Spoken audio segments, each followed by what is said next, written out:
ഇതിൻ്റെ പ്രത്യേകത എന്ന് പറഞ്ഞാൽ ഇത് ദേവൻ അല്ല, ഒരു ആത്മാവിൻ്റെ പ്രതിഷ്ഠയാണ്. ഏതാണ്ട് 600ഓളം വർഷങ്ങൾക്ക് മുമ്പ് ഉള്ള ഒരു രാജസഭയിലെ ജഡ്ജിയായിരുന്നു, നീതിമാനായിട്ടുള്ള ഒരു ജഡ്ജിയായിരുന്നു ഈ ജഡ്ജിയമ്മാവൻ എന്ന് പറയുന്ന ഗോവിന്ദപിള്ള. അദ്ദേഹം വീണ്ടും ആവശ്യപ്പെട്ടപ്പം രാജാവ് പറഞ്ഞു, എങ്കിൽ താങ്കൾ സ്വയം തന്നെ ശിക്ഷ വിധിക്കാൻ പറഞ്ഞു. അപ്പോൾ സ്വയം പുള്ളി വിധിച്ചത് തൻ്റെ കുതികാല് വെട്ടി മരിക്കുന്നിട വരെ തൂക്കാനാണ് ശിക്ഷ പുള്ളി വിധിച്ചത്. ദേവനല്ലാത്തത് കൊണ്ട്, ആത്മാവിൻ്റെ പ്രതിഷ്ഠയായതുകൊണ്ടാണ് എല്ലാ ക്ഷേത്രങ്ങളും അടച്ചതിന് ശേഷം മാത്രമേ ഈ ക്ഷേത്രം തുറക്കുകയുള്ളൂ. രാഷ്ട്രീയക്കാർ, സിനിമാ മേഖലയിലുള്ളവർ, നീതിന്യായ സംവിധാനത്തിലുള്ളവർ, ജഡ്ജിമാർ, ഇഷ്ടംപോലെ അഡ്വക്കേറ്റുമാർ, അവരൊക്കെ ഇവിടെ വന്ന് അവരുടെ പ്രൊഫഷൻ്റെ അഭിവൃദ്ധിക്കും ഒക്കെയായിട്ട് വഴിപാട് നടത്തുകയും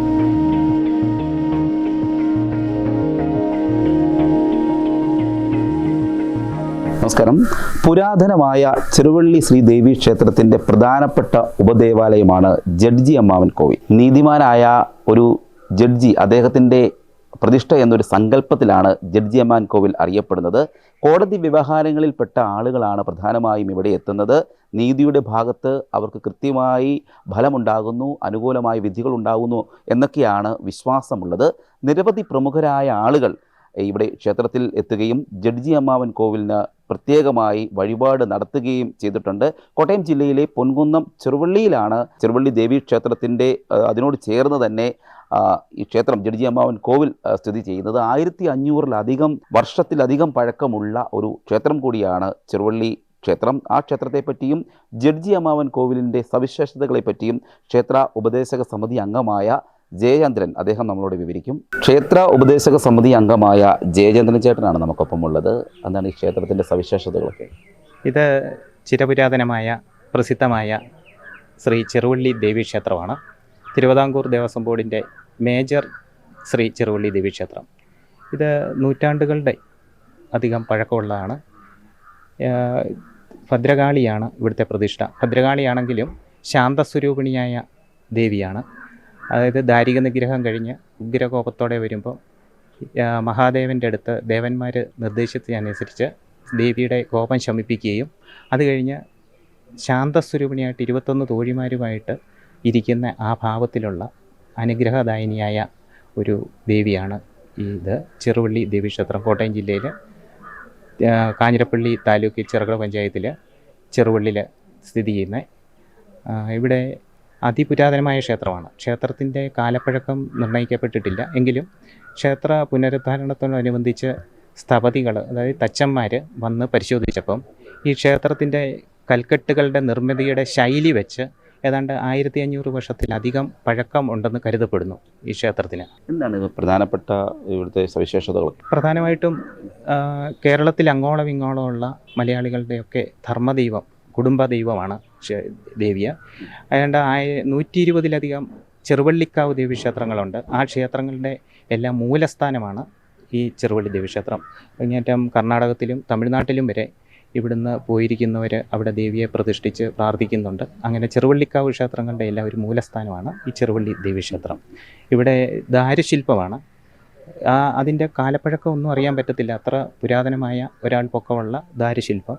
അതിൻ്റെ ഏറ്റവും പ്രധാന വഴിപാടെന്ന് പറഞ്ഞാൽ ചാന്താഭിഷേകമാണ് ഇവിടുത്തെ ഏറ്റവും പ്രധാന വഴിപാട്. 5 നേരത്തെ പൂജ, ശീവേലി, നവകാഭിഷേകം എല്ലാം നടത്തുന്ന പ്രധാന ഒരു ക്ഷേത്രമാണ്. കൂടുതലും കേരളത്തിൽ അങ്ങോളം ഇങ്ങോളം ഉള്ള ആൾക്കാർ മുഴുവൻ വർഷത്തിൽ ഒരു പ്രാവശ്യമെങ്കിലും ഈ ക്ഷേത്രത്തിൽ വന്ന് ധർമ്മദൈവം എന്നുള്ള രീതിയിൽ പ്രാർത്ഥിക്കാറുണ്ട്. ഇതാണ് ജഡ്ജിയമ്മാവൻ കോവിൽ. ചെറുവള്ളി ദേവീക്ഷേത്രത്തിലെ ഏറ്റവും പ്രധാനപ്പെട്ട ഒരു ഉപദേവാലയമാണിത്. ഇതിൻ്റെ പ്രത്യേകത എന്ന് പറഞ്ഞാൽ ഇത് ദേവൻ അല്ല, ഒരു ആത്മാവിൻ്റെ പ്രതിഷ്ഠയാണ്. അതുകൊണ്ടൊരു പീഠം മാത്രമേ ഉള്ളൂ. ഏതാണ്ട് 600ഓളം വർഷങ്ങൾക്ക് മുമ്പ് ഉള്ള ഒരു രാജസഭയിലെ ജഡ്ജിയായിരുന്നു, നീതിമാനായിട്ടുള്ള ഒരു ജഡ്ജിയായിരുന്നു ഈ ജഡ്ജിയമ്മാവൻ എന്ന് പറയുന്ന ഗോവിന്ദപിള്ള. അപ്പോൾ അദ്ദേഹം തൻ്റെ വിധിന്യായത്തിൽ സ്വന്തം അനന്തരവനെ തന്നെ അബദ്ധത്തിൽ വധശിക്ഷയ്ക്ക് വിധിക്കുകയും ആ വധശിക്ഷ നടപ്പാക്കി കഴിഞ്ഞപ്പോഴാണ് ഇത് തെറ്റായ ഒരു വിധിയായിരുന്നു. അത് പശ്ചാത്താപവിവശനായ അദ്ദേഹം രാജാവിനോട് പറഞ്ഞു, എനിക്കിങ്ങനെ ഒരു അബദ്ധം പറ്റി, ഞാൻ തെറ്റായിട്ട് ഈ വധശിക്ഷ വിധിച്ചു, അപ്പോൾ അതിനുള്ള ശിക്ഷ എനിക്ക് തരണം എന്ന് ഗോവിന്ദപിള്ള എന്ന് പറയുന്ന ഈ ജഡ്ജിയമ്മാവന് രാജാവിനോട് ആവശ്യപ്പെട്ടു.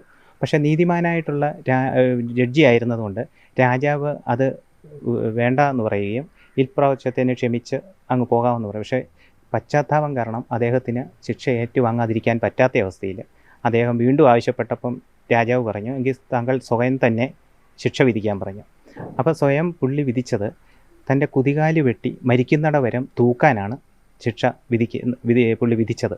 അങ്ങനെ അപ്രകാരം വിധിയെല്ലാം നടപ്പാക്കി കഴിഞ്ഞാൽ അക്കാലത്ത് കുടുംബത്തിലും ആ സമൂഹത്തിലുമുള്ള അനർത്ഥങ്ങളുടെ പശ്ചാത്തലത്തിൽ വെച്ച ദേവപ്രശ്നത്തിൽ ജഡ്ജിയമ്മാവൻ്റെ ആത്മാവ് അലഞ്ഞു തിരിഞ്ഞ് നടക്കുന്നതായിട്ടും അദ്ദേഹത്തിൻ്റെ ധർമ്മദൈവമായ ചെറുവള്ളി ദേവി ക്ഷേത്രത്തിൽ കൊണ്ട്, അതായത് ജഡ്ജിയമ്മാവൻ്റെ പൂർവ്വ കുടുംബം ചെറുവള്ളിയിലുള്ള ഒരു പയ്യമ്പള്ളി കുടുംബം എന്ന് പറഞ്ഞാൽ അവിടെ ഇപ്പോഴും ആ കുടുംബത്തിലെ കാവുമെല്ലാം അതുപോലെ തന്നെ സംരക്ഷിക്കപ്പെട്ട് കിടപ്പുണ്ട്.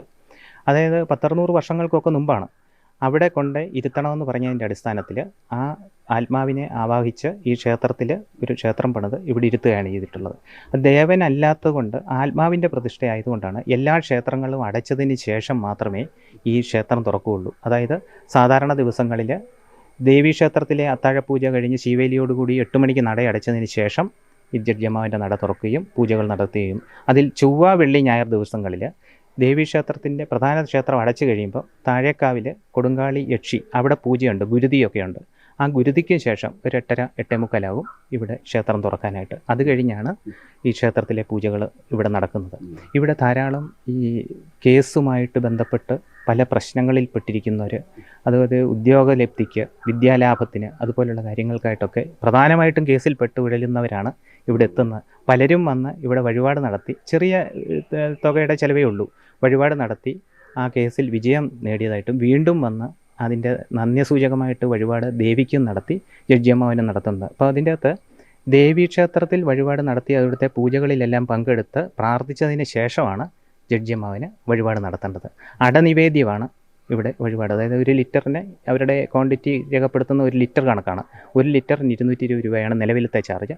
അതനുസരിച്ച് വഴിപാട് ദേവീക്ഷേത്രത്തിൽ നടത്തി, അത് കഴിഞ്ഞ് ഇവിടെയും കൂടെ വഴിപാട് നടത്തി പ്രസാദമൊക്കെ മേടിച്ച് രാത്രിയിൽ ധാരാളം ആൾക്കാർ വന്നു പോകുന്നു. പലർക്കും അനുകൂലമായിട്ടുള്ള വിധി ഉണ്ടാകുന്നതായിട്ട് പ്രമുഖരായിട്ട്, അത് രാഷ്ട്രീയക്കാർ, സിനിമാ മേഖലയിലുള്ളവർ, നീതിന്യായ സംവിധാനത്തിലുള്ളവർ, ജഡ്ജിമാർ, ഇഷ്ടംപോലെ അഡ്വക്കേറ്റുമാർ, അവരൊക്കെ ഇവിടെ വന്ന് അവരുടെ പ്രൊഫഷൻ്റെ അഭിവൃദ്ധിക്കും ഒക്കെ ആയിട്ട് വഴിപാട് നടത്തുകയും ധാരാളം ആൾക്കാർ അന്യ സംസ്ഥാനങ്ങളിൽ നിന്ന് പോലും, തമിഴ്നാട്, കർണാടക, ആസാമിൽ നിന്ന് വന്നിട്ടുണ്ടായിരുന്നു. ഇങ്ങനെ പല സ്ഥലങ്ങളിൽ, അതായത് സുപ്രീം കോടതിയിലെ അറിയാവുന്ന അഡ്വക്കേറ്റുമാരൊക്കെ ഇതുപോലെ ആൾക്കാരോട് പറയും. അപ്പോൾ അവർ ഒരു കര കാണാതെ ഇങ്ങനെ ഉഴലുമ്പം എങ്കിൽ ഒരു പ്രാർത്ഥനയ്ക്കായിട്ട് എത്തുന്നു, അവർക്ക് അനുകൂലമായിട്ടുള്ള വിധി വരുന്നു. ഇത് മറ്റുള്ളവരോട് പറഞ്ഞറിഞ്ഞ് ധാരാളം ആൾക്കാർ ഇവിടെ നിലംപ്രതി എത്തിക്കൊണ്ടിരിക്കുകയാണ്.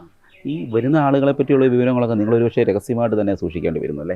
പല രാഷ്ട്രീയ പ്രമുഖരും പിന്നെ സിനിമാ ഫീൽഡിലുള്ള പല പ്രമുഖരായിട്ടുള്ള, അതായത് ജാതിമത വ്യത്യാസമില്ലാതെ ധാരാളം ക്രിസ്ത്യൻസ്, മുസ്ലിംസ്, അതുപോലെയൊക്കെ വിശ്വാസികൾ വന്ന് ഇവിടെ ചെയ്യുന്നുണ്ട്. അപ്പോൾ ഈ പ്രമുഖരുടെയൊക്കെ എല്ലാവരും വന്ന് നമ്മൾ പിന്നെ വിസിറ്റേഴ്സ് ഡയറി ഉണ്ട്, അവിടെയൊക്കെ രേഖപ്പെടുത്തി അവരൊക്കെ ഇരുന്ന് സംസാരിക്കുകയൊക്കെ ചെയ്യുമെങ്കിലും ആരുടെയും അങ്ങനെ പേരൊന്നും വെളിപ്പെടുത്താറില്ല. കാരണം അവരൊക്കെ അങ്ങനെ വെളിപ്പെടുത്തുന്നതിൽ താല്പര്യമുള്ളവരായിരിക്കുകയില്ല. എങ്കിലും അവർക്കൊക്കെ അനുകൂലമായിട്ടുള്ള വന്നിരിക്കുന്നുണ്ട്.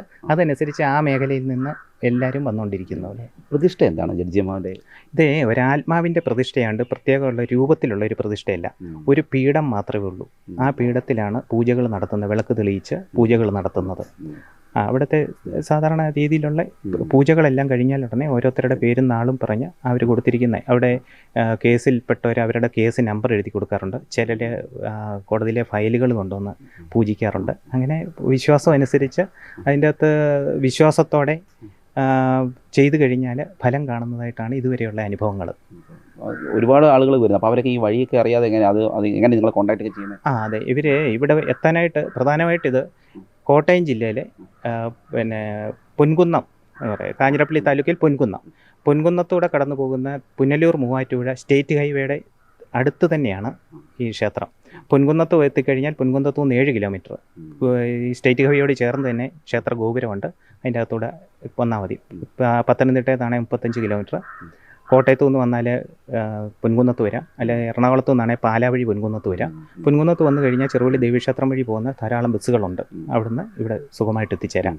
ഇനി വന്നു കഴിഞ്ഞാൽ രാത്രി തിരികെ പോകുന്നില്ലെങ്കിൽ അവിടെ താമസിക്കാനുള്ള സൗകര്യങ്ങളും എല്ലാം ക്ഷേത്രത്തിനോടനുബന്ധിച്ച് ഉണ്ട്. ഇതാണ് ചെറുവള്ളി ദേവീക്ഷേത്രത്തിലെ ജഡ്ജിയമ്മാവൻ കോവിലിനെ സംബന്ധിച്ചുള്ള ഐതിഹ്യം. നീതിമാനായ ഒരു നീതിപാലകനായിരുന്നു ജഡ്ജിയമ്മാവൻ എന്നറിയപ്പെടുന്ന അദ്ദേഹത്തിന് വേണ്ടി ഒരു പ്രതിഷ്ഠയാണ് ഇപ്പോൾ ചെറുവള്ളി മേജർ ശ്രീ ദേവി ക്ഷേത്രത്തിൽ ഉള്ളത്. ഇവിടുത്തെ സവിശേഷതകളൊക്കെ വളരെയധികം പ്രാധാന്യപ്പെട്ടതാണ്. പ്രമുഖരായ പല ആളുകളും ഇവിടെ എത്തി വഴിപാടുകൾ നടത്തുന്നു. അവർക്ക് നീതിയുടെ ഭാഗത്ത് വിജയം കൈവരുന്നു എന്നാണ് വിശ്വാസമായി കരുതി പോകുന്നത്. അതുകൊണ്ട് തന്നെ ഇവിടെ എത്തുന്ന പ്രമുഖരായിട്ടുള്ള നിരവധി ആളുകളുടെയൊക്കെ വിവരങ്ങൾ തന്നെ രഹസ്യമായി സൂക്ഷിക്കുകയാണ് ഇവർ ചെയ്യുന്നത്. വലിയ പബ്ലിസിറ്റി ഒന്നും ഇവരങ്ങനെ നൽകാറില്ല. അതുകൊണ്ട് തന്നെ കേരളത്തിൽ അധികം ആരും ശ്രദ്ധിക്കാതെ ഇരിക്കുന്ന ഒരു ക്ഷേത്രമാണിപ്പോൾ നിങ്ങളുടെ മുന്നിലേക്ക് ഞങ്ങൾ എത്തിച്ചിരിക്കുന്നത്. ഇത് വരുന്നത് കോട്ടയം ജില്ലയിലെ പൊൻകുന്നം എന്ന സ്ഥലത്ത് വന്നതിന് ശേഷം ചെറുവള്ളിയിലാണ് ഈ ക്ഷേത്രം സ്ഥിതി ചെയ്യുന്നത്. Cameraman ജിതിനൊപ്പം CR Sam, Marunadan Malayali, Kottayam.